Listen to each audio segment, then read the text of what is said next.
Good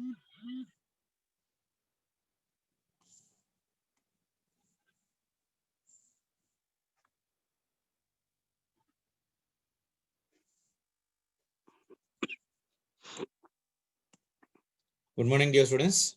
So it is already 8:15. So let us try to start our topic, beta. The next chapter, beta, one of the important and scoring topic and easy topic, that is semiconductors and devices.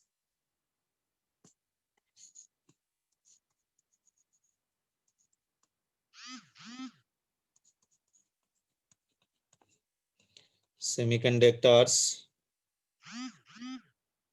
and devices.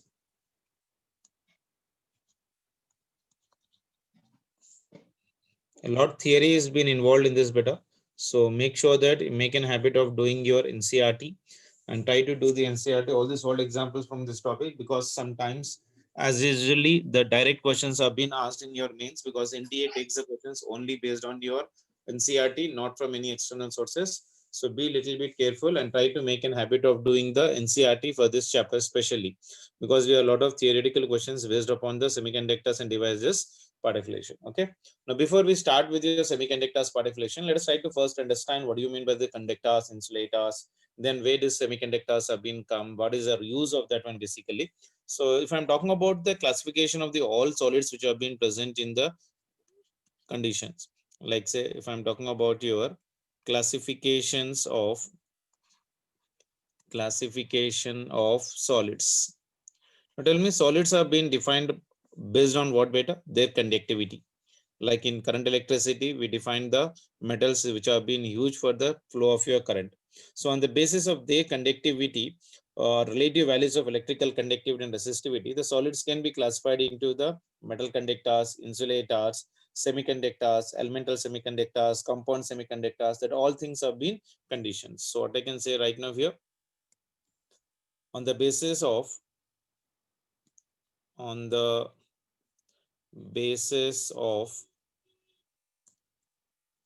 relative on the basis of your relative values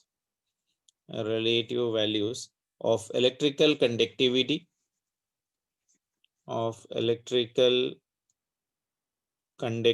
we did this one in the current electricity chapter. Electrical conductivity represented by your sigma and resistivity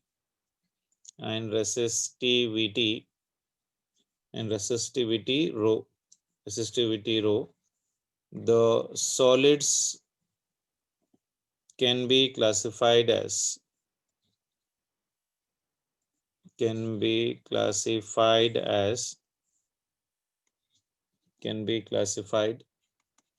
into number one, metal conductors. First one is your metal conductors.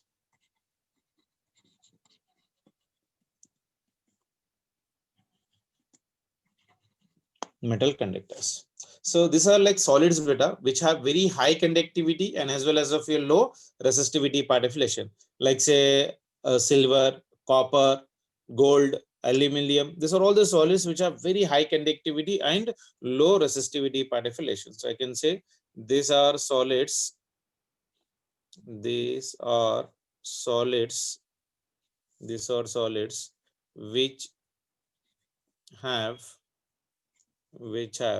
high conductivity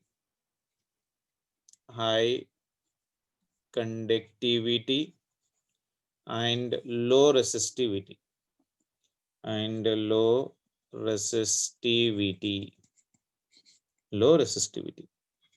Example: aluminum, copper,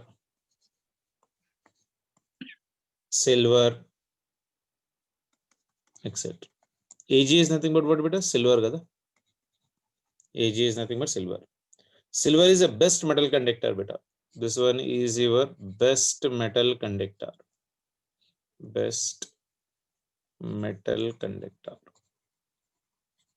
Okay. So what are the metal conductors? So these are the solids which are having your high conductivity. These are the solids which are having your high conductivity and your low resistivity. High conductivity and low resistivity are called as of your metal conductors, are called as of your metal conductors part of relation. Okay, sure. The next one is insulators. Next one is your insulators. I hope you might have been studying these insulators from your school days. What do you mean by insulators, beta? Insulators are nothing but the solids which have very low, what? Can anyone tell me? Conductivity is very low, but resistivity is very, very huge. So I can say these are those solids, these are those solids which have very low conductivity, which have very low conductivity and very high resistivity and very high resistivity. Okay, so these are the solids which are having very low conductivity and very high resistivity. Can you give me some examples of this one, beta? One of the best example is rubber, plastic, isn't it? These are all of them are some of the insulators part of relation, isn't it? So what are the insulators, beta? Insulators are nothing but those solids which are having very low conductivity. It is having very low conductivity and very high resistivity. Very high resistivity is called as of your insulators. The best example for this one is right now rubber and as well as of your plastic. And third one is your semiconductors. Third one is about your semiconductors. Third one is your semiconductors. So what is your semiconductors part of relation? So these are the conductors which lie or which is having conductivity and resistivity in between the metals and as well as of your insulators. ఈ రెండిటి మధ్యలో ఉండేదానికి మనము semiconductors అంటున్నాం right now. So what are the semiconductors? I can say these are those solids.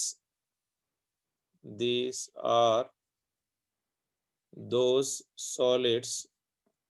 These are those solids which have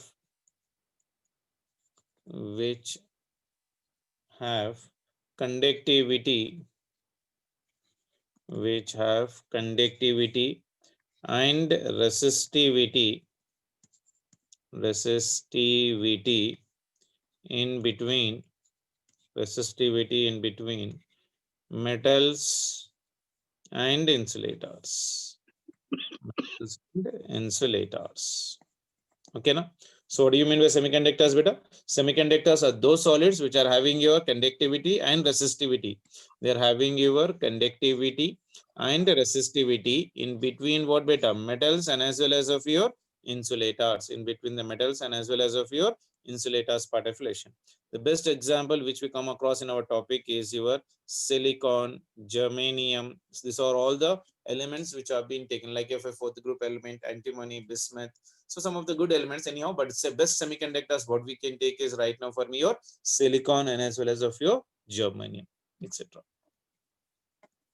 Okay, now if I'm talking about your elemental semiconductors are those which are available in the form of natural form. Same elemental semiconductors are nothing but what, beta? These are those elements which have been available in the form of natural form, like silicon and germanium are been available in the natural form. Whereas compound semiconductors, we are also having a compound semiconductors, beta. These are those which are made up of compounding the metals, like inorganic semiconductors, gallium, arsenic, organic semiconductors like anthracene, etc. They are being manufactured so that they can be used in our daily lives. Okay, in the laboratories or maybe in the mobile technologies, where or maybe in the conductivity of information or transfer of information, we'll be using about your compound microscope part of relation. That is not much of required for us, but anyhow, I'll just keep a star mark and write for you. If I'm talking about your elemental semiconductor, if someone asks you what do you mean by elemental semiconductors, that means the semiconductors which are available in the form of what? Natural form, or which have been available in the form of your natural. The best example for this one is nothing but silicon and as well as of your germanium. I can write these are those which are available, which are available, which are available in natural form, which are available in your natural form. The best example for this one is silicon, germanium, etc. The another one is nothing but compound semiconductor. Next one is about your compound semiconductor. Actually, పెద్ద topic ఇది, but we don't have much time here right now. So that is the reason we need to do it faster and faster participation. So please make sure that you read your one NCERT also. Let me just check it out with this.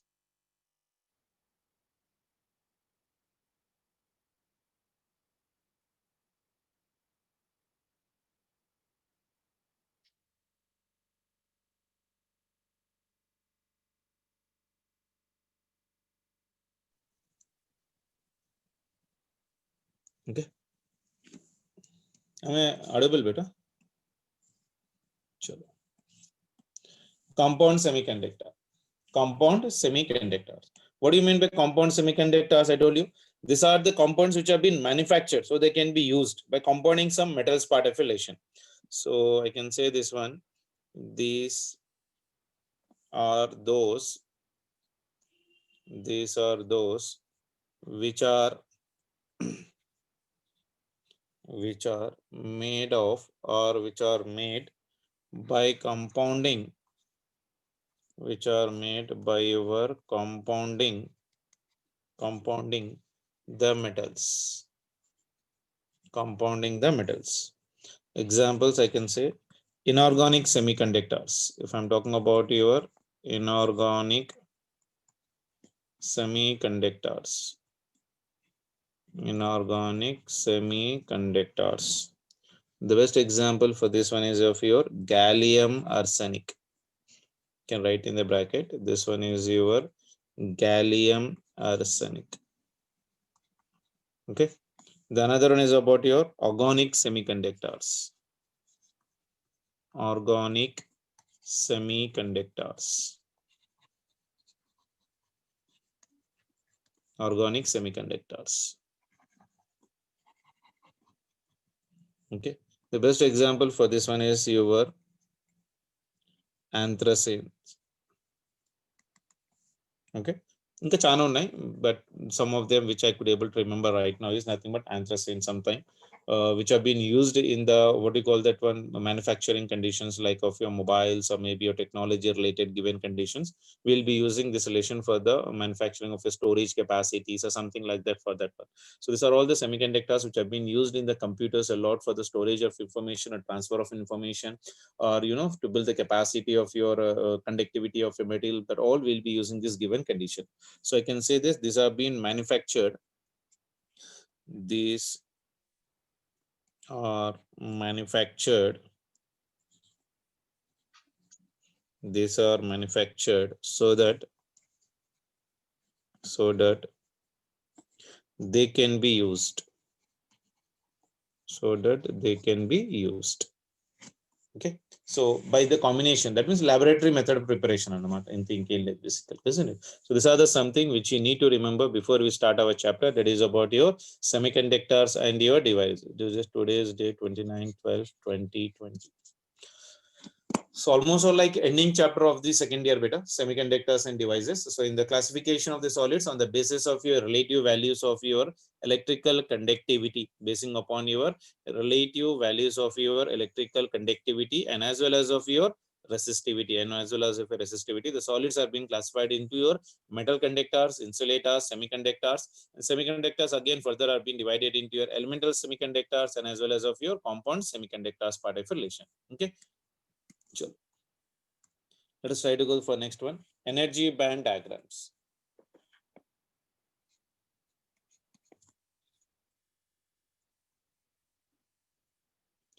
Energy band diagrams.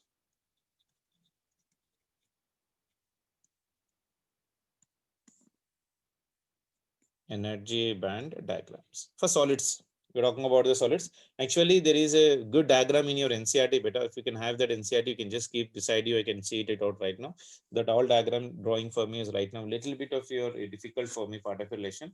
So I'm directly entering into the topic which has been actually required basically. So what exactly is happening in the energy band? See, in case of some isolated atoms, there are certain energy levels like say 1s2, 2s2, 2p, 3s, 3p. In your chemistry, the way you write your atomic numbers, what you call configurations part. The maximum number of electrons in each level is determined by the Pauli's exclusion principle. I hope you remember that.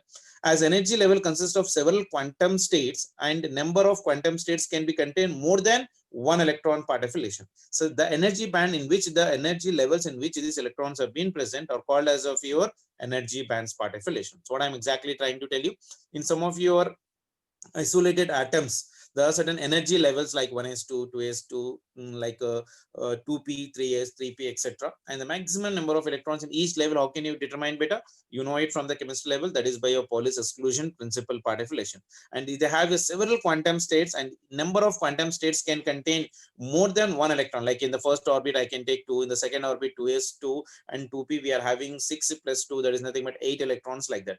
Suppose we are having like n identical atoms widely spreaded or widely separated so that their interactions are almost all negligible. Then energy diagram has the same energy level diagram. There will be no change in the energy diagram part affiliation. So when atom comes very closer due to the electronic or electrical interactions or an exclusion principles, the wave function begins to distort, especially of a valence electrons, and corresponding energy also try to shift somewhat in the upward part affiliation or some in the downward in the varying amount. This valency state that formerly gave your system state up with a large number of your energy levels beta. And if we are having conduction bands, we are having valency band, we are having the energy gaps, that all being defined in your energy band diagram part affiliation. That means when two atoms have been brought very nearer part affiliation, there are the exchange or there may be a transfer of your electron from one orbit to your another orbit due to the transition. So during that transition, whatever the energy band we are drawing, that are called as of your energy band diagrams. In this one, we are talking about the first one, which we need to remember for your competitive examination, that is known as of your conduction band. First one is your conduction band, represented by your CB. Conduction band, CB. Okay, so what we are talking in the conduction band is right now, it is the upper band in which electrons are not present at 0 Kelvin. Please try to remember that one basically. So I can just draw the diagram if you need it, understandingly very carefully. Here I'll write the diagram. Yeah. This is one energy band, and there is your another energy band down. Okay, and this one is called as of your conduction band. This is called as of your conduction band, and this is called as of your valency band. This is called as of your valency band, and there is a level in between this one. I'm drawing it with the red light or red color basically. This one is called as of your Fermi level, or you can say that is the energy levels basically. So this valency band is generally filled with electrons. This is filled with your electrons.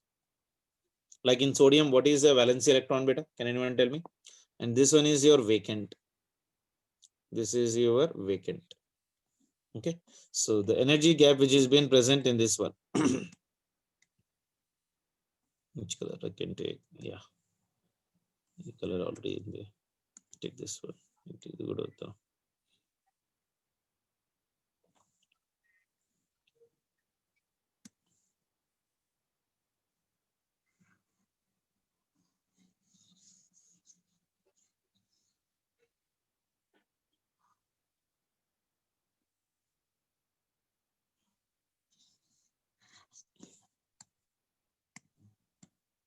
Okay, this is called as of your forbidden energy gap. This one is called as of your forbidden energy gap. Forbidden energy gap. And this one is called as of your Fermi level. This one is called as of your Fermi level. I'll tell you everything in detail. Just understand the diagram right now. This total, whatever he had taken, that is called as of your forbidden energy gap. And the electrons have been present in the valency. Like say if I'm talking about like sodium atomic number is how much beta? Sodium atomic number ఎంత చెప్పాలా? 11. If I write electronic configuration 1s2 2s2 2p6 3s, how much? 1. That means in the valency how many electrons have been present beta? 1 electron. I can give it or I can remove it, so that if I remove it, it will become more stable rather than giving it. So what is happening right now, this electron which has been present in the outermost orbit try to jump from its one energy level to another energy level particulation, so that it will become more stable, isn't it? So that is called as of your valence electrons. The electrons are generally present in the last band, which is called as of your valency band. That is the reason I told you they are been filled with your electrons, so that they can move from the valency band to your conduction band particulation. So that if it remove or it will give you this one electron, this will become more stable for your conductivity particulation. So let us try to define what exactly is of your conduction band right now. So it is your uppermost part, I can say it is the upper band. This is your upper band in which no electrons have been present, in which electrons are not present. Electrons are not present at your 0 Kelvin temperature. At your 0 Kelvin temperature. Okay. At room temperature, this band is either empty or partially filled with your electrons beta. At your room temperature, this band is either empty. It is either empty or it is partially filled with. And it is partially filled with electrons. Partially filled with your electrons. Okay. In this band, electrons gains the energy from an external electric field beta and contribute to your electric current, because when there is a flow of your electron from here to here, because of that one, an electric field is being created for the given conditions. I can write that point. In this band, electrons gains energy. That is the reason they are able to get jump. Gains your energy from external electric field. From your external electric field, and it contributes to electric current. Contributes to your electric current. Like say solar cells are there, student. In solar cells, the moment the light falls on that one, the electron starts flowing, and because of that flow of your electrons, the current is being produced, and the battery which is being connected to the solar cell, that will be getting charged. The moment light will become zero for that one, then the electron starts discharging, so that there will be the flow of a current, so that bulbs or the street lights will be glowing. That is all the phenomena based upon these semiconductor chips which have been present in that one, basically, isn't it? So what I mean to say right now in this one, in this conduction band, electrons will gain your energy. They'll gain the energy from your external electric field, and they will be contributing to your electric current. At room temperature, the band is either your empty or they are partially filled with your electron. It is an upper band in which electrons are being not present. Electrons are being not present at your 0 Kelvin. So that was about your conduction band. The next one is about your number B, valency band.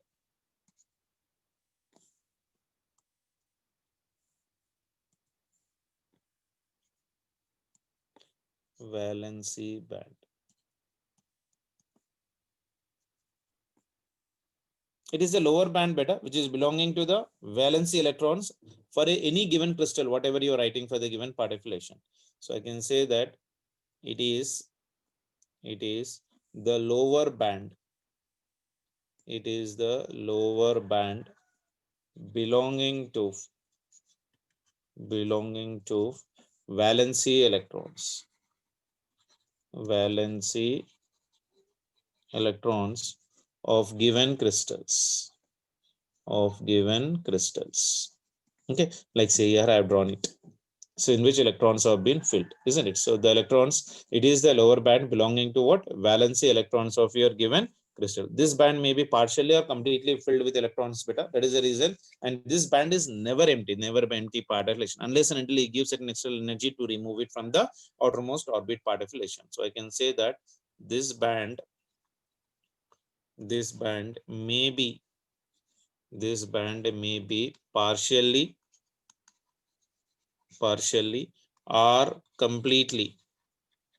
or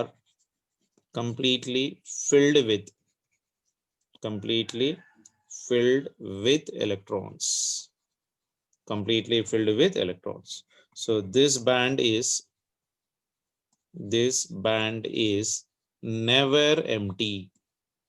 This band is never empty. This is very important point to remember better. So in valency band, the lowest band or the lower band belonging to valency electrons of a given crystal is called valency band. This band may be partially or completely filled with electrons, and this band is never empty. And in this band, see better, the electrons are not capable of gaining the energy from any external electric field. Hence, they don't contribute to your electric field particulation. Okay, so in this band, the electrons are not capable of gaining any, what do you call that, energy from an external electric field. Okay, that is the reason this valency band are being almost all present in the outermost orbit particulation. So I can even write that point right now. In this band, the electrons are not capable of gaining energy from the external electric field, from your external electric field. Hence they don't contribute to the electric current. And they don't get the energy on its own. Even they are getting, they'll try to move it to the conduction band, and in the conduction band they will be trying to conduct the electricity particulation. So in this band, the electrons are not capable of gaining any energy from any external electric field, and hence they do not contribute to your electric current particulation. So that was about the basic definitions of your conduction band and valency band, even very important for your board examinations better. The next one is about your energy gap. Next one is your energy band gap. Energy band gap represented by your EG. Okay, very important for your 2 mark questions, and even for your competitive examinations better. So we have understood what do you mean by a conduction band and what do you mean by a valency band. Conduction band, no electrons have been present, so they will be getting the electrons from the outermost orbit of a valency so that they can conduct, so that electric field will be produced and they will be responsible for the flow of your current. Whereas valency band, electrons have been present but they are not capable of gaining the electrons or energy from the electric field, so that is the reason they are not involved in the conduction of your current particulation. Okay, so that is in 0 Kelvin, the electrons are not present. At room temperature, this band may either empty or partially filled with your electron. And this band energy gains the energy from external electric field, and they contribute to your electric current particulation. In the same way, valency band. In the valency band, these are the lower bands belong to valence electrons, and in this band, they may be partially or completely filled with your electrons, and this band is never empty. In this band, the electrons are not capable. They are not capable of gaining the energy. They are not capable of gaining of energy from any external electric field, and hence they do not contribute to your electric current. They do not contribute to your electric current particulation. The next one is about your energy gap. Represented by EG. Very important for your theoretical questions, and you also have a lot of numericals even in your material, so that you can do in the exercise number 1 type of your questions better. Energy band gap is nothing but the minimum energy required for shifting electron from valency band to the conduction band. So from this band to this one, the minimum energy required to shift the electron from the valency band to the conduction band is called as of your energy band. So whatever the electrons have been present here, the energy required to shift it to the conduction band. The energy required to shift it to your conduction band is called as of your energy gap. So I can write the definition right now here. the minimum energy, the minimum energy required, the minimum energy required for shifting electrons, from valency band, from your valency band to conduction band, valency band to your conduction band. Conduction band is called energy band gap. Energy band gap. Okay, represented by your Eg. So that was about your energy band gap. So what is energy band gap, beta? Can anyone tell me? The minimum energy required to shift the electron from the valency band to the conduction band. Valency band to the conduction band is called as of your this one. So the minimum energy required for shifting the electron from your valency band to your conduction band is called as of your energy band gap. Is called as of your energy band gap part of the relation. Okay, na? No, what is this energy band gap in the conductors? Like say if you ask me, sir, what happens to the energy gap means, I'll let you know what is happening in this one individually. First one is if I'm taking about your conductors. How do you draw the diagram? Yeah, I'll draw the diagram. This is your conduction band and this one is your energy band. This one is your valency band, sorry. Okay, so first one I'm drawing for what? First one is for your conduction. If I'm talking about for your conductors, okay, for the conductors, this is your conduction band, this is your valency band. Energy gap is almost all like zero. This energy gap is almost all like zero. Very small beta, very small part of relation. So energy gap is almost all like zero. Second one is about your insulators.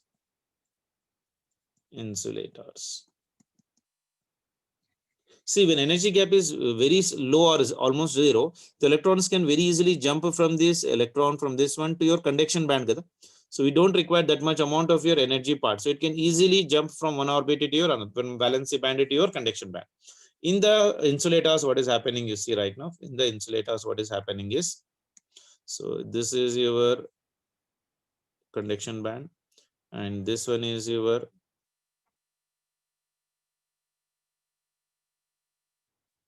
valency band.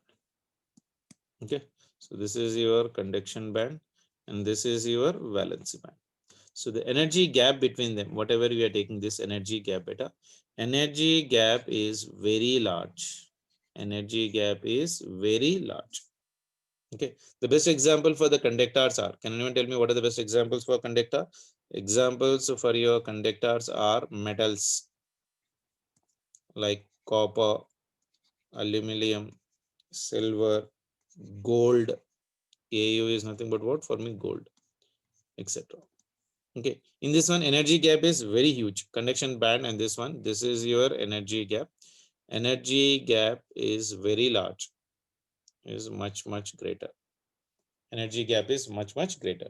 That is the reason the electrons which have been present in the valency band, jumping here, it is requires more amount of your energy, so they cannot easily jump. So the best example for the insulators are your wood is the best example.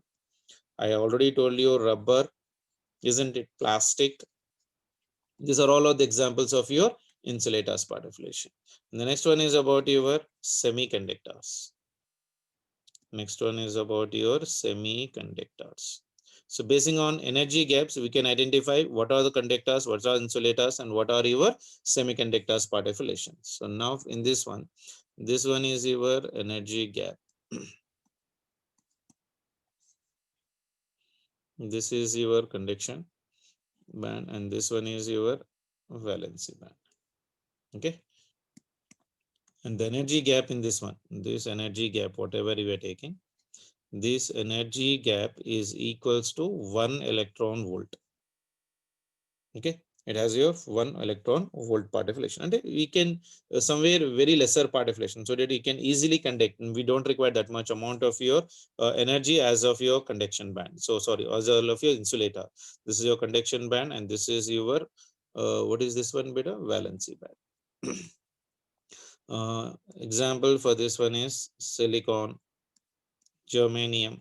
How many electrons have been present in this one beta? Or what are the valency electrons in the silicon and germanium? Can anyone tell me? 4 kada. So 4 will be your valency electrons. Okay. So that is about your semiconductors. If energy gap is almost like 1 electron volt part deflection, energy gap is like 1 electron volt part deflection, that is called as of your semiconductors. Very large insulators, almost all 0, that will be equal to your conductors. What do you call that one? Conductors part deflection. So the energy band, which includes the energy level of valency electrons, are called valency band, and the energy band above the valency band, we are calling it as a conduction band. The gap of the top of the valency band and the bottom of your conduction band is called as of your energy gap, and it may be large, small, or 0 depending upon the material's part deflection. So the nature of the energy band determines whether the material is an electrically insulator, a semiconductor, or conductor part deflection. So depending upon that relations, we can identify what exactly has been energy required part deflection. Like say the semiconductors will behave in insulators at 0 Kelvin, but in case of energy band which is lesser than 3 electron volts or small like silicon, energy gap is 1.1, and germanium is equals to 0.68, they will be acting as of your semiconductors part deflections, isn't it? So in the conductors, what is happening is valency band and conduction band are almost all like, what do you call that one, overlapping to your each other, like a part deflection. Whereas in the insulators, the energy gap is very larger. Energy gap is very large. This energy gap, whatever you are writing is, this your energy gap part deflection is very larger than part deflection. Now, what is the larger than that one means? Energy gap is much greater than of your K into your T. Okay. K is some constant and T is your temperature part deflection. And here in the semiconductors part deflection, energy gap will be equal to this. Energy gap will be equal to K into your T part deflection. Is it clear for everyone? Is it clear for everyone? Silicon atomic number enta nanna? Silicon atomic number enta? Can anyone tell me? 14. So if I'm writing the electronic configuration for the silicon, so what is the condition for this one? It is your 1s2. This one is your 2s2. This one is your 2p6, and this one is nothing but of your 3s2 and 3p2. That means each silicon atoms makes a covalent bond with the 4 neighboring atoms. It can make the 4 covalent bonds with the neighboring atoms, and it can become a stable part deflection. That we'll try to do it in the detailed conditions about your semiconductors. But just right now, remember the basic understanding. What do you mean by the conduction band, valency band, and what is the energy band? What is an energy band? I told you better. Energy band is nothing but the minimum energy required for shifting an electron from valency band to the conduction band is called as your energy band. In the conductors, the energy gap is almost like 0. In insulators, it is very large part deflection, and in the semiconductors, it is equal to 1 electron volt or lesser than 3 electron volt, depending upon the material what we are taking for the given condition. Is it clear for everyone?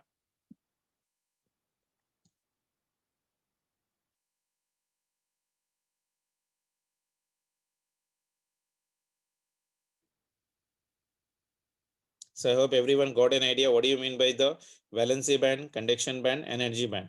What do you mean by valency band, beta? In valency band, the energy band diagram of semiconductor, the valency band is lower band belonging to valence electrons of a given crystal, and this band is never empty. What is the conduction band? I told you. In this, the energy band diagram of semiconductor, the conduction band is an upper band in which the electrons do not present at 0 Kelvin. At room temperature, this band is either empty or partially filled with your electron. And in this band, electrons gains the energy from external electric field and contributes to the electric current. Energy gap means what? The energy diagram. The energy gap is the separation between the highest energy levels and lowest energy levels of the conduction and valency band. Electrons are not present in this band beta. This band is completely empty part. So the minimum energy required for shifting the electrons from the valency band to your conduction band is called as of your energy gap part of relation.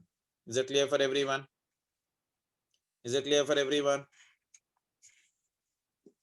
Is it clear? So what do you mean by metals? What do you mean by semiconductors? And what do you mean by the insulators part deflection? The best example for insulators are wood, rubber, plastic, Even diamond beta. Diamond is also one of the best example because it is also an insulator. And porcelain porcelain మీరు చూసింటారు కదా ఇక్కడ మన transformers కాడ ఒక chocolate type of your circular parts ఉంటాయి wires మధ్యలో connect చేసి మీరు ఊర్లలో ఉంటే మరి చూడండి రెండు స్థలాలు between two poles of your electrical part you might have been seeing a black type of your cup type of structures which have been connected through the given condition. They are porcelains. They are not conductor. They do not conduct it. Then they are very good insulators particulation. That is the reason they are being used for holding the two wires in the poles part of relation, isn't it? So porcelain is that is the best example for the given conditions part of relation. Clear for everyone, beta? So in metals or in conductors, energy gap is zero, or I can say they have been overlapping. In the insulators, energy gap is much greater, or I can say that this energy gap is greater than of your 3 electron volt. The best example for this one is nothing but of your even glass I can take is the best example, beta. Glass is also best example for your insulators. Mica is also best example for your insulators. That, like, depending upon that we can go on right for the given conductions part. So in the insulators part of relation, energy gap is greater than of a 3 electron volts. In semiconductors, energy gap is lesser than 3 electron volts. You can take like this also, or energy gap is equals to 1 electron volt. That means at low temperature there are no free electrons in the conduction band, so they act as of insulators.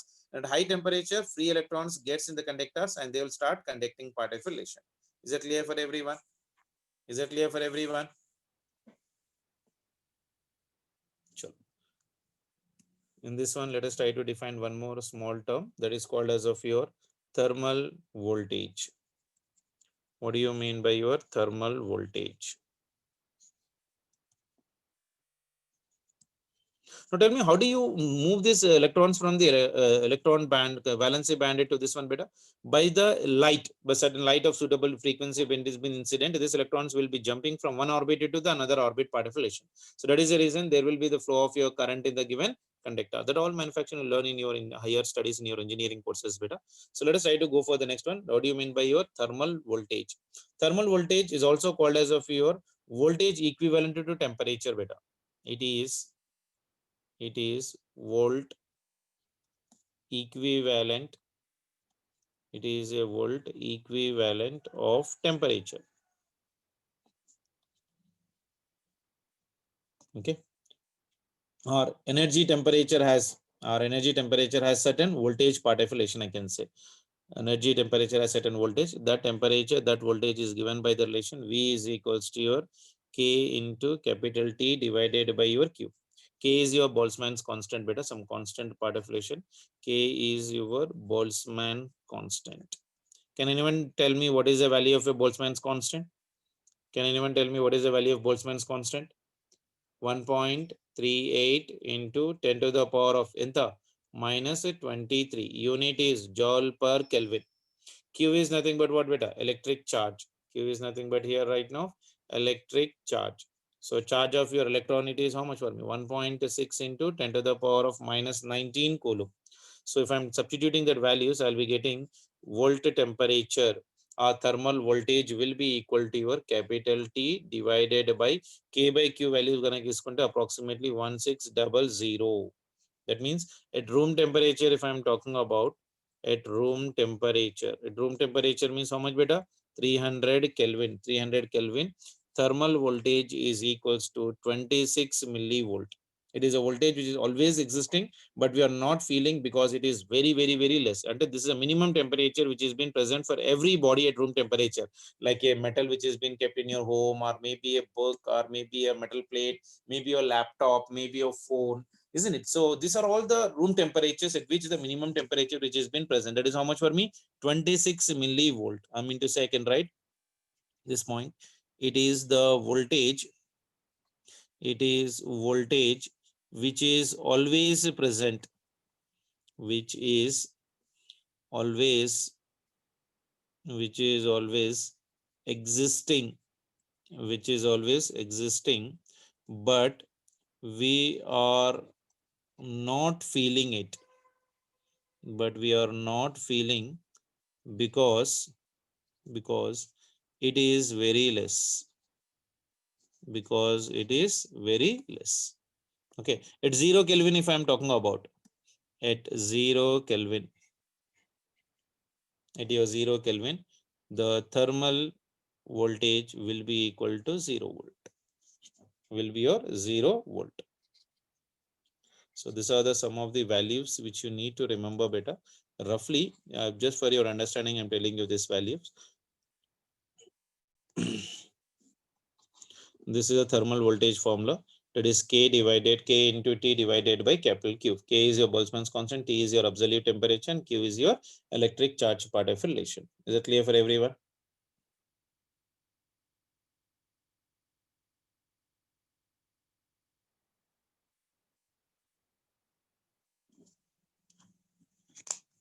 Sure. Energy gap చెప్పాను కదా ఇంతకు ముందు. What do you mean by your energy gap beta? Energy gap represented by Eg, or sometimes it is represented by E times of capital G, anything fine. So what is an energy gap beta? I told you, difference between, it is your difference between conduction band and valency band. Conduction band and valency band, also called as forbidden energy gap. Forbidden energy gap or energy band. Okay, so what is a forbidden energy band? Forbidden energy band, the difference between your valency band is also called as of your forbidden energy gap partition. And this energy band is, see here, this energy gap is inversely proportional to your temperature. The moment temperature increases, energy band decreases, like that. So if I roughly draw the diagram right now, see here, total, this is your conduction band and this is your valency band. So the above one is, this one is your conduction band, this is your valency band. The distance between these two, the difference between these two, whatever I'm taking, this is called as of your energy gap. This is called as of your energy gap. Okay. Now for germanium and silicon, if I'm writing like energy gap at your 0 Kelvin and energy gap at your 300 Kelvin, at your 300 Kelvin.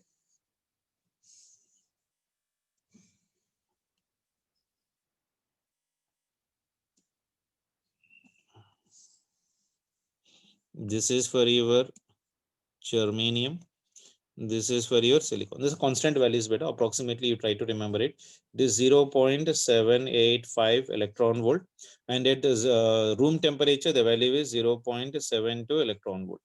For silicon it is 1.21 electron volt, and at room temperature it is 1.1 electron volt. So silicon is more sensitive to temperature than your germanium, so it is used as a sensors. మనం general sensors use చేస్తాం చూడండి, ఆ sensors use చేయడానికి what is the metal we are using? Silicon will be the metal partition. So we can just make a star mark and write here, silicon is more sensitive to temperature. If we might have been gone anywhere anytime to the movies in the PVR, maybe Inox, or maybe in the Cineplex apart, before he enters into that one, he will be using a sensor to check whether any instruments you have been carrying on that one. The moment even keys have been present, it will give a beep. So that are based on the electromagnetic wave phenomena, in which the manufacturing is being based on your, what do you call that one, silicon partition.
Okay, where we are better? Sorry. Silicon is more sensitive to a temperature than your germanium.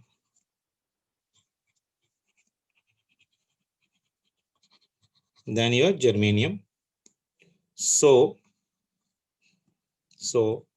it is used in sensor. It is used in your sensors, thermal sensors.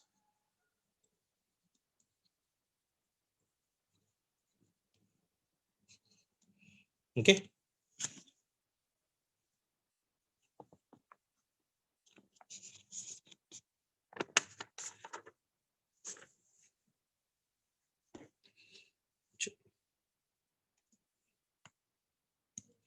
Next one is electric field intensity. Electric field intensity, or I can say field gradient, or field gradient.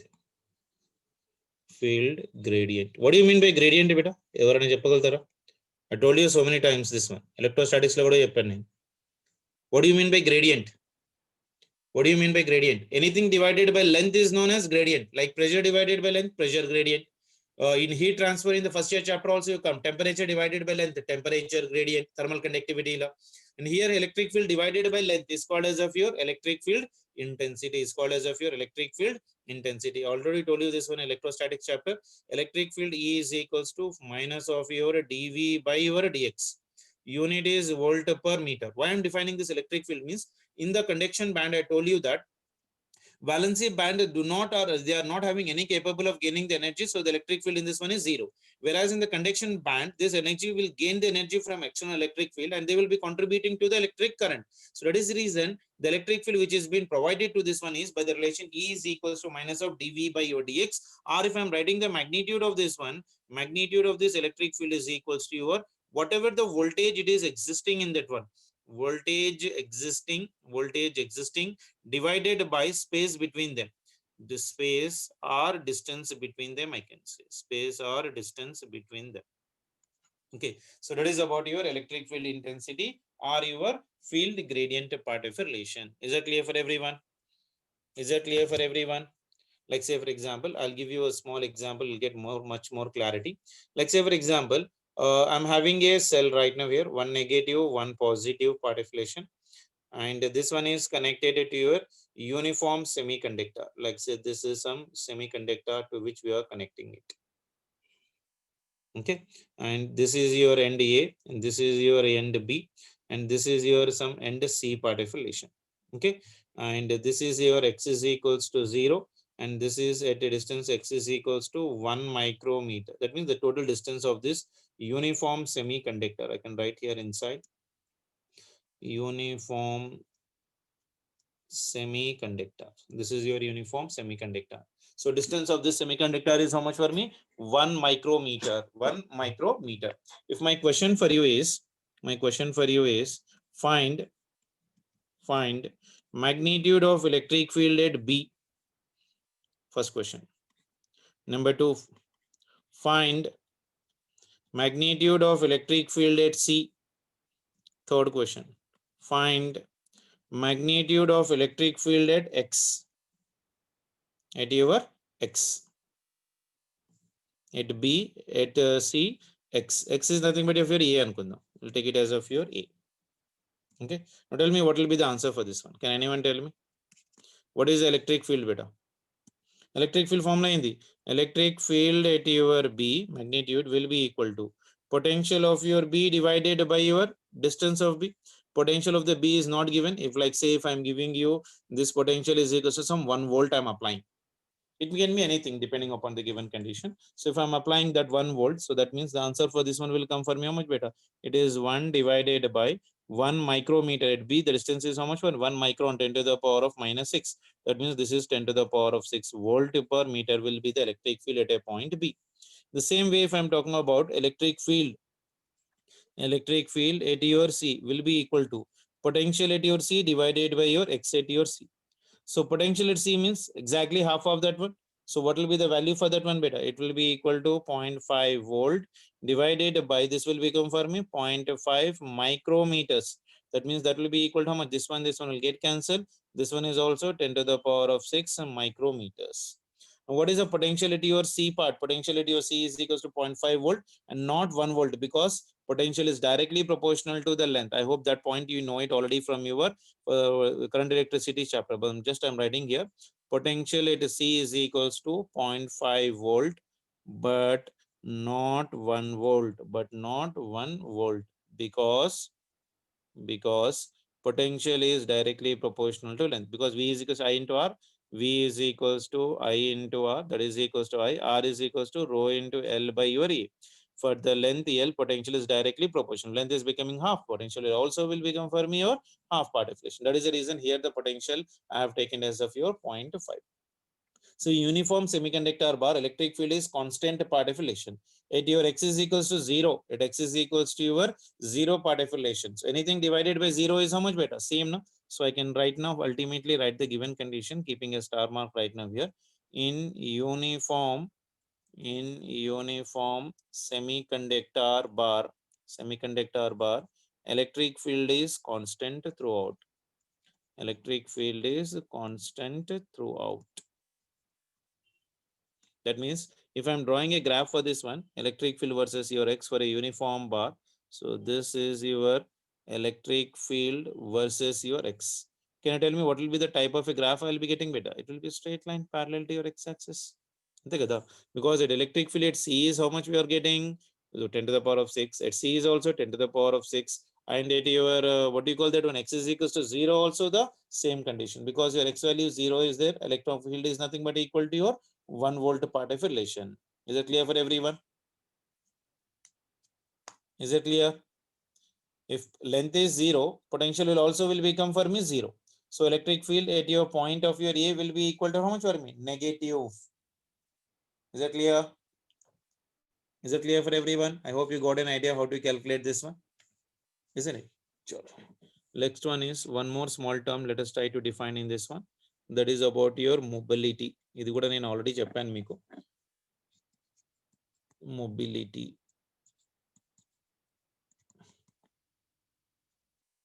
Represented by letter mu.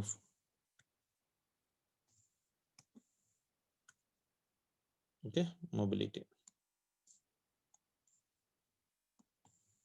Can anyone define me mobility beta? Is defined as what? Ability of a charge carrier to move. Ability of charge. Ability of a charge carriers to move. The mathematical formula is mu is equals to drift velocity divided by your electric field. Isn't it? Unit is meter square per volt second. This is your mobility formula. Mobility increases. So shifting the carriers move. As the mobility increases, swiftly the carriers move. That means the information can be transferred from one point to another point. That depends upon your mobility. If mobility is been increasing, the swifting of the carrier charges are also increasing. That means when a jumping of electron from valency band to conduction band is equivalent to breaking up a bond and creation it in electron and pair part deflection. That means in semiconductor, current flows due to the motion of free electrons and as well as of your a new term called as of your holes part of relation, isn't it? So what I mean to say here is right now, whenever an electron is jumping from a valency band, this condition right now, this one, whenever an electron is jumping from your valency band to your conduction band, a vacant space is being present here and it will get the electrons. So jumping of an electron from the valency band to conduction band is equivalent to what? Breaking up a bond and creation of your what? An electron and hole. Ikkada oka hole create ayipotundo. So an electron is been, it's an electron hole pair is been created. That means when electron is being removed from the covalent bond, it leaves a positively vacancy behind a hole. Okay, so this means this vacancy can be created or been filled by the othermost element and it will become for me more stable. So that means when electron is being removed from the covalent bond, it leaves a positive vacancy behind, which is known as of your hole. That means an electron from the neighboring atom can move into this vacancy, leaving the neighboring with here again vacancy. In this way, the vacancy can travel through the material and serve as an additional current carriers. That means in semiconductors, current is flowing due to the motion of your electrons and holes, electrons and holes, electrons and holes. So I can say it is your I is equals to IE plus of your IH part of relation. Is it clear for everyone? So whenever an electron is being jumping from your vacant valency electron into your conduction band, here electron will be going and here in a hole is being created. Hole is nothing but right now for me what? Positive in nature, positive in nature, positive in nature. Not exactly positive nature we can say, but in hole is nothing but some way from which the electron which has been present in nearby vacancy can take place this place, and again a vacancy is being created there. Like that, there will be the flow of information in the form of your hole. So this one is called as of your hole and this one is called as of your electron part of relations. I'll write that point roughly for you so that you'll get a clarity. I'll write with this pen. Yeah.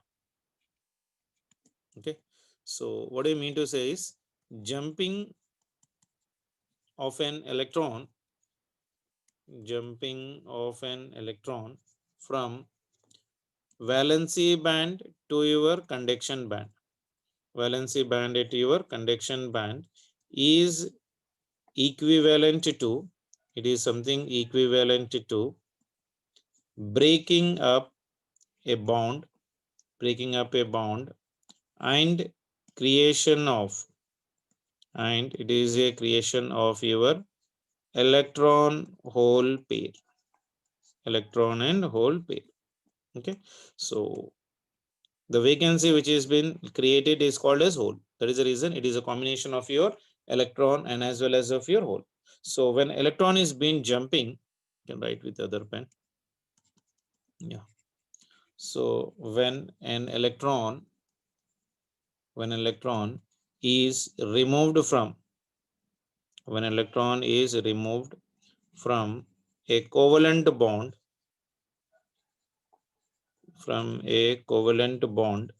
it leaves a positive vacancy, అంతే కదా, place vacancy అయిపోయింది కాబట్టి vacancy behind known as hole. So what is a hole ante tarvata ibbandi padakuddu. So you got a clarity what exactly is a hole. That means a vacancy where it can be filled by the other electron which has been present nearby. So like that, the gown vacancy can be created for the given condition. Like say for example, there is a district collector, isn't it? Then there is a district collector, then assistant district collector, isn't it? Then other professor, something like say this district collector has got a retirement, this place will be vacancy.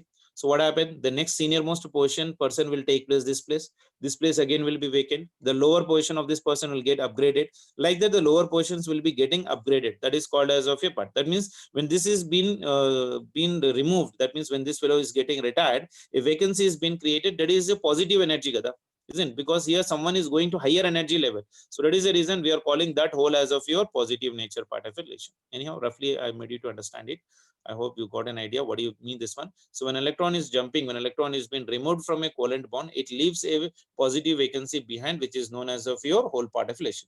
That means an electron from a neighboring atom can move into this vacancy, leaving the neighbor with again a vacancy. In this way, the vacancy can travel through the material and serves as an additional current carriers. So I can say that in semiconductor, current flows due to the motion of free electrons as well as of your holes part of relations. I can write here right now. In semiconductors, in semiconductors, current flows due to motion of, it is due to motion of your free electrons, due to motion of your free electrons as well as holes, as well as holes. So I can write here current I is equals to current due to the electrons plus current due to the holes. So this is the current due to the semiconductors. I is equals to your IE plus of your I. Holes are the virtual charge, but although there is no physical charge on it, they are called as of your virtual charge. Tarvata mala don't get confused right now there. So I'll write even that point right now here, keeping a star mark. Holes act as virtual charge, like a pseudo, act as a your virtual charge. Although there is no physical charge on that one. There is no physical charge on it. Okay, and mass of holes is greater than, this is also very important, but already asked so many times in competitive examination. Mass of your holes is greater than mass of your electrons. So I can say that mobility of the holes will be lesser than mobility of electrons, isn't it? So that is the reason there is a flow of electrons very easily compared to your holes partition. So basing upon this mobility, semiconductors are being defined into two categories. One is known as of your intrinsic semiconductor, another one is known as of your extrinsic semiconductor partition. So I can write here semiconductors are classified into two categories.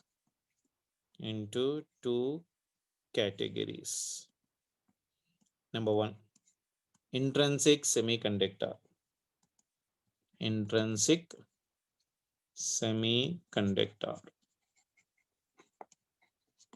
second one is known as extrinsic semiconductor.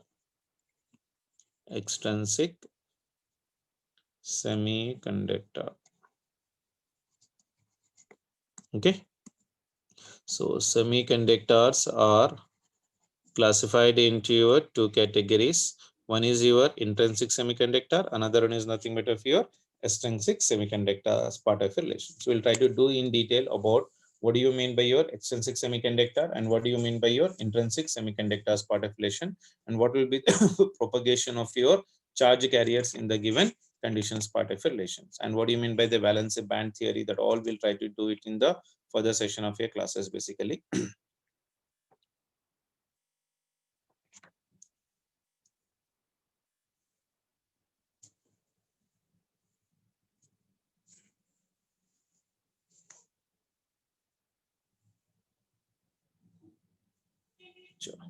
Time on the other, we can complete it out.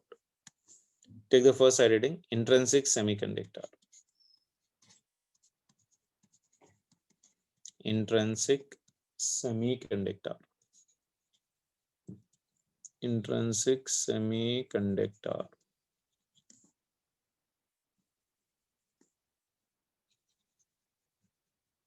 Okay, so what do you mean by intrinsic semiconductor? A pure semiconductor is called as of your intrinsic semiconductor. Okay, and it has thermally generated current carriers better. A pure semiconductor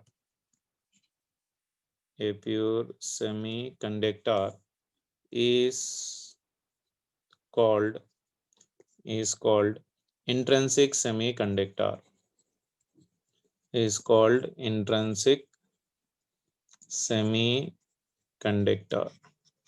Intrinsic semiconductor, and it has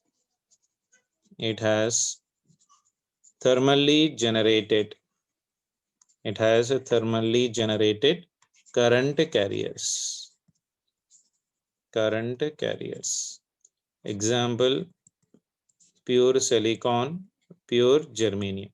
Thermally means it has its own generated electrons. We need not provide or we need not produce them better.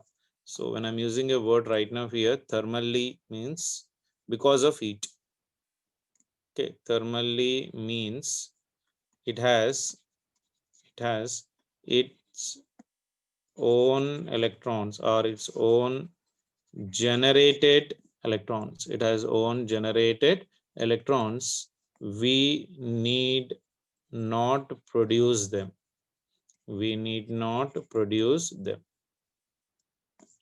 Okay, something like that. So now silicon has how many electrons, beta? So they have 4 electrons in outermost shell of an atom and held together by what type of a bond? Chemistry lo chadive untaru meeru. Covalent bond part affiliation. So if I'm writing the properties of this one,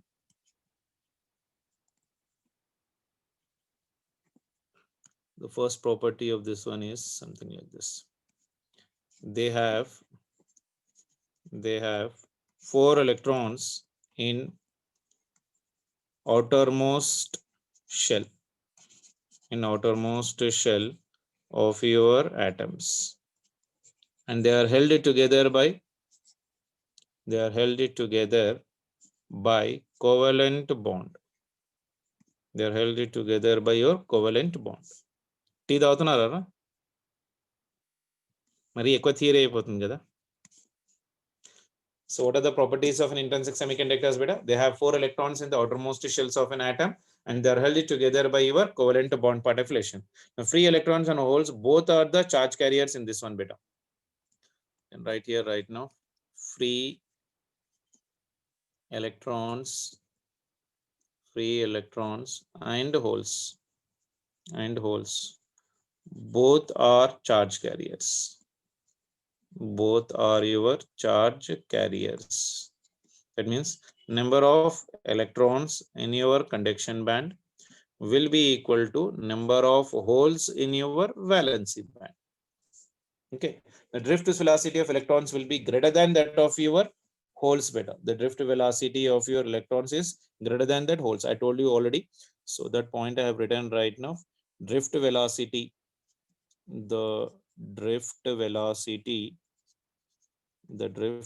because of mass, the drift velocity of electron is, these are micro level points which generally students will miss, beta. That is the reason I'm giving you more importance. If you ask about the speed comparison, then they don't have an idea how to write that one, because depending upon the mass, the drift velocity of electrons is greater than that of holes. Why? Because holes mass is more compared to your electrons part. And Fermi energy level will lie exactly in between the conduction band part affiliation. So what do you mean by Fermi energy level or Fermidan energy gap? Can write here right now. Fermi energy level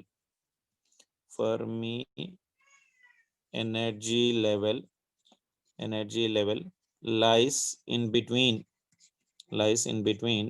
conduction band and your valency band. Okay, energy gap or forbidden energy gap, I can say, like say this is your conduction band and this one is your valency band. Okay, and in between this one is your this one. Okay, and this is your energy gap. This is your energy gap, and this one is your Fermi level. This one is your Fermi level from here to here. Okay, this one and this one both will be your same right now. For okay, Fermi level lies exactly between the conduction band and as well as of your this one. So because of less number of charge carriers at room temperature, beta, they have very low conductivity, holes plus of an electrons part affiliation.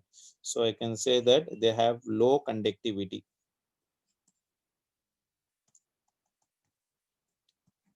Low conductivity.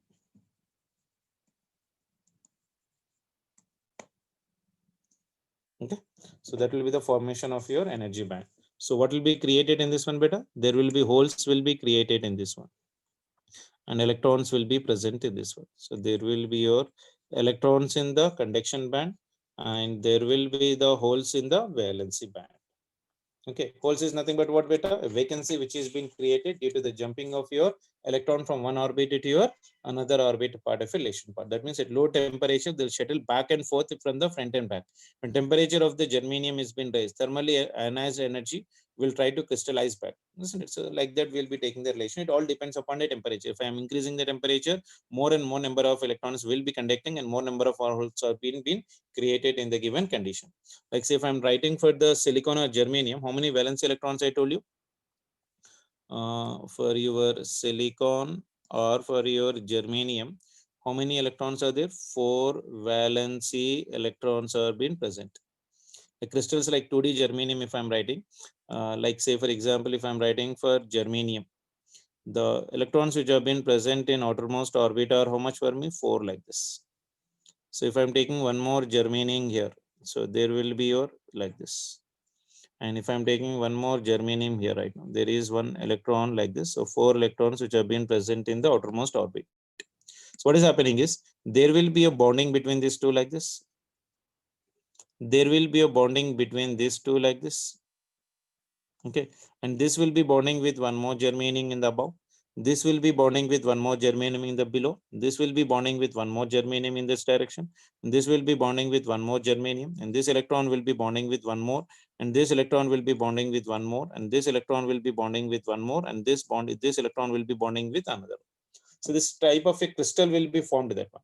So they are a pair of what? Two electrons, two atoms of a germanium. So there will be a covalent bond or valency bond between these two. The bond which has been existing between these two will be what with a covalent band, or that will be a valency band part. The 4 covalent bonds will be formed. 1, 2, 3, 4. So how many?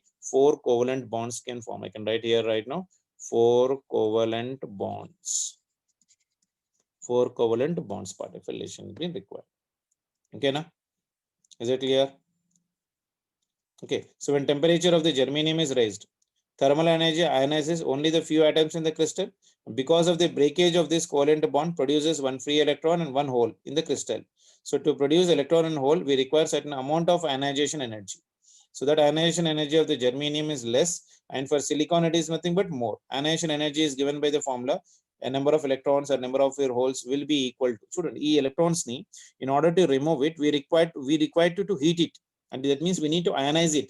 We need to remove this electron, means we need to give certain amount of energy from the outermost orbit. Then only I can break this bond.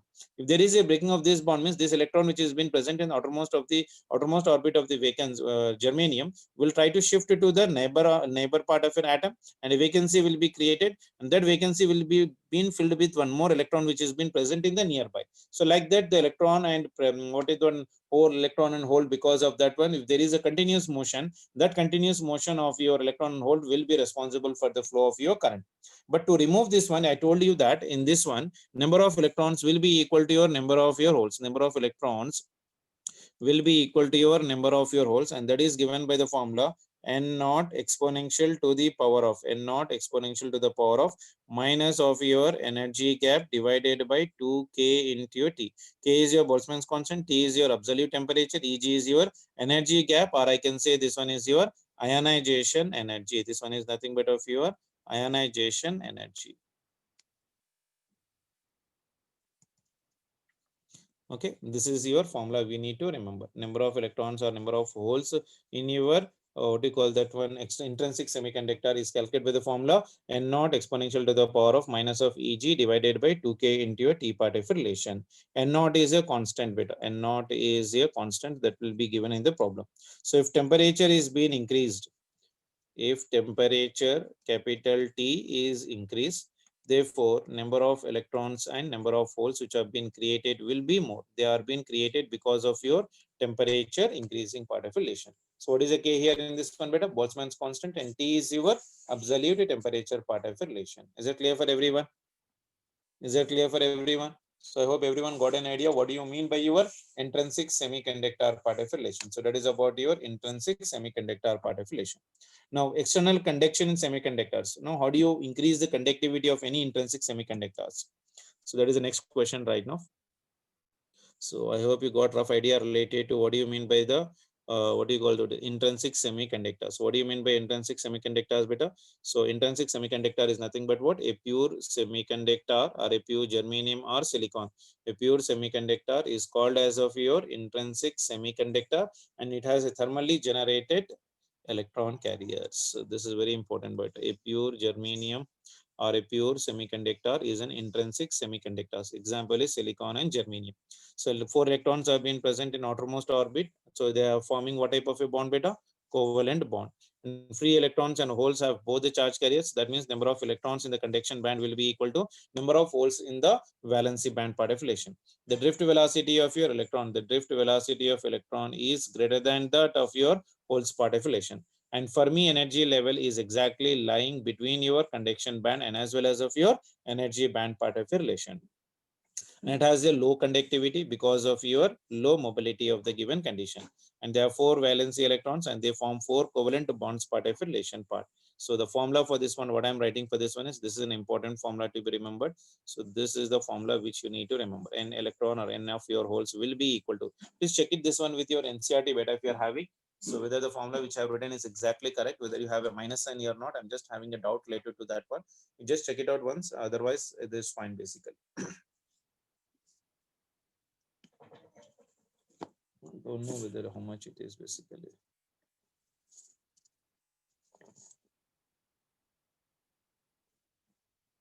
Yeah. So it is minus of your energy gap divided by 2k into 2, correct only beta. That means when the temperature is been increased, more valency electrons across the band and the number of electron pair will be increasing. So number of pairs will be directly proportional to, that is number of electron pairs will be directly proportional to temperature. There is nothing but some constant energy to the power of your this one relation. Okay.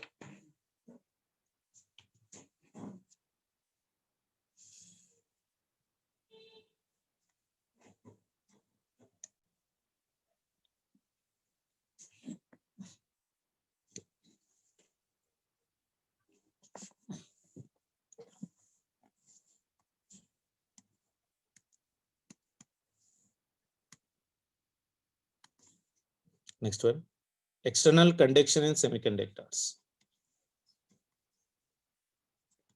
External conduction. External conduction in semiconductors.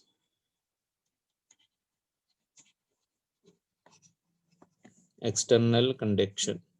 That means increasing the capacity. Let's see, you might have been using a mobile phones in which some phones has a battery of 2000 mAh, to 3000 mAh, 4000 mAh, and some phone says that it will work for 48 hours if you charge once. So the capacity of the charging is being depending upon what beta? By external conduction of your semiconductors. Capacity to store the energy for a longer period, that is because of some external conduction in the semiconductors. Even if the storage of the capacity is increasing like 256 GB, 1 terabyte or 526 GB, then the cost of that mobile is also increasing because we require more conduction for the semiconductor so that you can store more amount of your energy in that one. So because as the, like say 32 GB 4, if you're taking, the rate will be little bit lesser. If it is your 100 GB, 125 GB, or maybe 256 GB or 500 GB or maybe 1 terabyte. So such type of a mobiles, if you go, they'll cost you like more than 1 lakh if it is 1 terabyte. Like Samsung is having a mobile in which it is having a storing capacity of your 1 terabyte. It is somewhere in between 90,000 to 1,10,000. Even iPhone is having a capacity of 1 terabyte, which will be costing you very expensively. So that conduction of your electrons to increase the storing capacity can be done by some external process. What is that external process? We'll be trying to learn it right now. External conduction in your semiconductors. The first one is called as of your doping. We term sports level inter. They'll be taking the little bit of your doping that material so that they can increase the stamina part of relation. Cricketers, maybe athletes or something like that. So what do you mean by doping? Means doping is nothing but to increase the conductivity, to increase the conductivity, to increase the conductivity of an intrinsic semiconductor, of your intrinsic semiconductor, of your intrinsic semiconductor. We mix the impurities, we mix the impurity of group 13, of group 13 or group 15 element, 15 element. So this process is called, this process of adding impurity, this process of adding impurity this process of adding impurity is called doping. Is called what? Doping. So what do you mean by doping, beta? The process of your adding certain impurity. What type of impurity? Either group 13th element or your 15th element part affiliation is called as of your doping part affiliation. Okay. So these are also called as of impure semiconductors, beta. These are also called impure semiconductor. They are also called as of your impure semiconductor. So as a result of this, the number of charge carriers increases. When you're adding the impurities, what is happening to that one? So number of charge carriers are being increasing. So as a result of this, when you add the impurity, what is happening? The number of charge carriers, the number of your charge carriers increases. Can you tell me what are the charge carriers, beta? Anyone? What are the charge carriers in the semiconductors? Both electrons and holes. Electrons plus holes are your charge carriers. Don't get confused with the holes part affiliation. Clear? Is that clear? Is that clear, beta?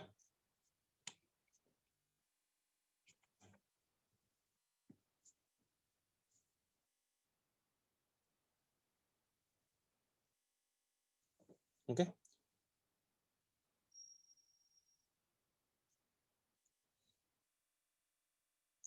So to increase the conductivity of an intrinsic semiconductor, we mix certain impurity of a group 13 or 15th element. So this process of adding impurity is called as of what? Doping. And these are also called as of what? Impure semiconductors. So impure semiconductors are called as of your extrinsic semiconductors, I can say. That means if you add some impurity to a pure semiconductor, the process of addition of impurity is known as doping, and impurity is called as of your dopant. So doped semiconductors are called as of your extrinsic semiconductors, better. The doped semiconductors, or I can say that the doped semiconductors, the doped, what do you mean by doped? I told you, better. The process of adding impurity is known as doping, and impurity is called as of what? Dopant.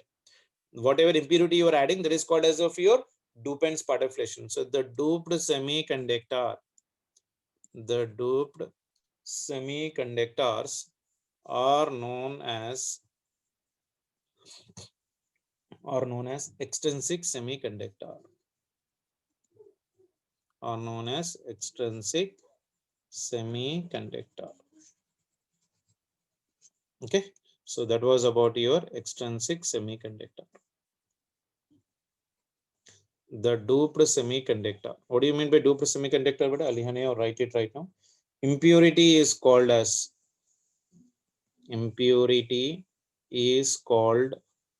dopant. Is called as of your dopants. The process of adding impurity is called as doping.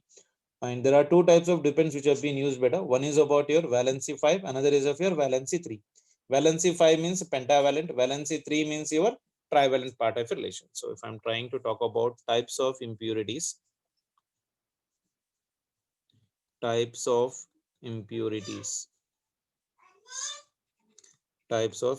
What type of your impurities we can add? I told you already what type of impurities we can add, beta. Doping is either with which element, either the 13th element or only the 15th element. No other element is responsible for the increasing the conductivity of your germanium, or so what we call that one, semiconductors part affiliation. Even though you may add, the conductivity will not be as good. That is the reason the best way to increase the doping capacity or to increase the conductivity is adding the group 30th element or adding the group 15th element of this one. So if I'm talking about the types of impurities, the first one is known as of your pentavalent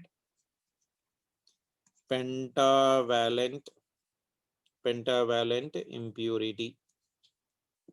Pentavalent impurity, or also called as of your donor impurities.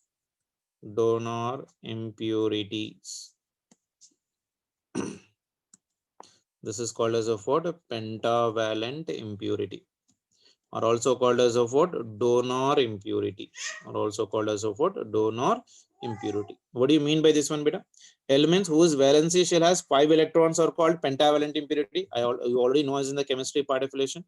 So elements whose valency shell has 5 electrons, 5 electrons, are called pentavalent impurity, or called as what? Pentavalent impurity. This is also your 2 mark questions for your IP examinations beta, and very important for your competitive examinations also. The element whose valency shell has 5 electrons are called as of your pentavalent. Can anyone give me the examples for your pentavalent beta? As a chemistry student, you should be having more knowledge related to me. What are the pentavalent elements like? Is phosphorus is a pentavalent beta? Phosphorus, arsenic, antimony, bismuth, isn't it? So all this will come under your pentavalent. So this will be your arsenic, phosphorus, antimony. Antimony symbol endana? SB, bismuth, nitrogen, isn't it? Phosphorus symbol enti P, isn't it? Arsenic, yes. Nitrogen and bismuth, you know it anyhow, this one. So nitrogen is your N, bismuth is nothing but of your Pn. Okay, these are all of them are what? Pentavalent elements. They are also called as of what? Donor impurities, as they have to donate an extra free electrons which have been present in this one. So I can say this one are your, they are also called donor impurities. They are also called your donor impurities.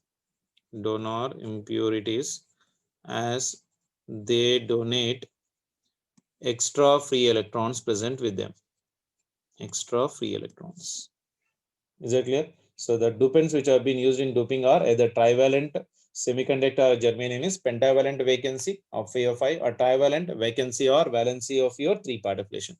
If it is a valency of A5, it is a pentavalent. If it is a valency of A3, that will be your trivalent impurity part affiliation. The first one is nothing but of your pentavalent impurity, or also called as of your donor. The next one is nothing but of your trivalent impurity. Trivalent impurity. Trivalent impurities, or this is your 13th group element, I can say, isn't it? Trivalent impurities. So element whose valency has how many electrons beta in this one? 3 electrons. So elements whose valency shell has 3 electrons are called trivalent impurity, or called as what? Trivalent impurity. Can you give me examples for this one beta? Anyone? Boron, B, aluminium, Al, gallium, Ga, indium, iron, etc. These are all your trivalent impurities. Beta. Elements whose valency shells have your 3 electrons are called as trivalent impurities. Example for this one are your boron, aluminum, all 13th group elements you can take into the consideration beta. They're also called as of what? Acceptor impurities. They are called acceptor impurities. Acceptor impurities. Why? They are accepting the extra free electrons which have been present in the nearby. As they accept the extra free electrons. Okay, so we get 2 types of your semiconductors beta. One is a p-type semiconductor, another one is of your N-type semiconductor particulation. So I can write here. So we get two types of semiconductors. Two types of your semiconductors, depending upon the adding of impurity. The first one is known as of your P-type semiconductor, because of your trivalent addition. And next one is of your N-type semiconductor. This is because of your addition of your pentavalent. This is because of your addition of your pentavalent particulation. Okay, so we'll try to do about your extrinsic semiconductor N-type, P-type in detail in the tomorrow session of your class beta. For till now, you try to go through this one in detail in your IP metal nunchi chadavandi mundu. That will be helpful for you, because this has a lot of theory to be taken care. So please try to do it from your IP material once. So elements which are having the vacancy of your or valency of your 3 electrons are called as of your trivalent impurities, and they are also called as the what acceptor impurities particulation. Next one is a pentavalent, whose valency shells are of your 5 electrons are called as of your pentavalent impurities, and they are also called as of your donor impurities. They are also called as of what donor impurities, as they can donate your extra free electrons which have been present. So to increase the conductivity of your intrinsic semiconductor, we mix the impurities of your group 13 or your group 15 element. This process of adding impurity is called as of your doping. These are also called as of what impure semiconductors. Okay, so impurity is the process of adding impurity is called as of what dopant. Impurity, whatever you are adding, it is called as of your dopant. So the doped semiconductor are known as of your extrinsic semiconductor particulation. So go through this one once better today. This was only the introduction of your IP material. If you can open your books and see it, it is hardly 1.5 page or maybe the 2 pages of your NCERT. That's it. And please try to study this one compulsorily from your NCERT. Don't try to read this chapter from anywhere, because it is of no use if you are going for your higher knowledge from this chapter, because you require only 1, 2, 3, 4 basic knowledge, which is because this topic is not there for advanced, it is only for mains examination. So please try to stick to your NCERT particulation and your college material. Clear?